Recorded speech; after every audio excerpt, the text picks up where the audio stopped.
पुणे जिल्ह्यातील रांजणगाव एमआयडीसीच्या शेजारी खंडाळा घाटा येथे जे काही तिहेरी हत्याकांड घडलं त्या निमित्ताने रांजणगाव पोलीस स्टेशनला वंचित बहुजन आघाडीच्या शिष्टमंडळाने आज भेट दिली व सदर अहवाल घेतला। अशी महिला की जिच्या सोबत दोन लहान बालक मिसिंग आहे किंवा एखादा परिवार मिसिंग आहे की ज्यांची दोघं नवरा बायको आहेत, ज्यांची दोन मुलं बेपत्ता आहेत, असं जर काही तुमच्या निदर्शनास आलं तर प्लीज तुम्ही आमच्याशी संपर्क करू शकता।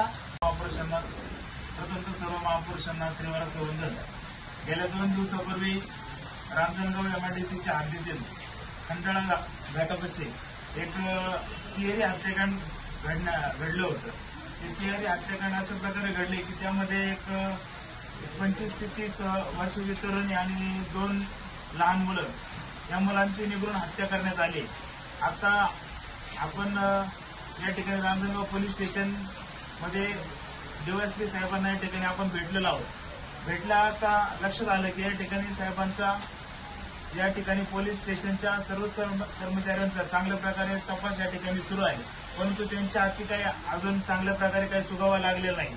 तर सर्व मित्रांना, सर्व पै पाहुण्यांना या ठिकाणी अशी विनंती करण्यात येते जेणेकरून आपल्या गावातील असेल, आपल्या आजूबाजूच्या परिसरातील असेल, एक महिला आणि 2 लहान मुले जर आपल्या साईडचे मिसिंग असेल तर त्यांनी रांजणगाव पोलीस चौकीशी संपर्क करावा किंवा जेणेकरून की त्या महिलेचा या ठिकाणी शोध घेता येईल। वंचित बहुजन आघाडीच्या वतीने या घटनेचा आम्ही निषेध करतो।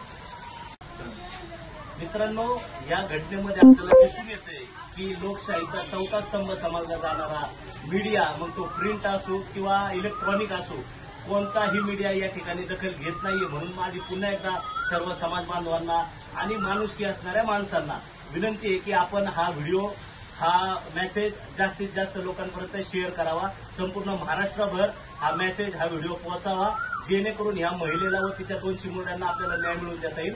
धन्यवाद।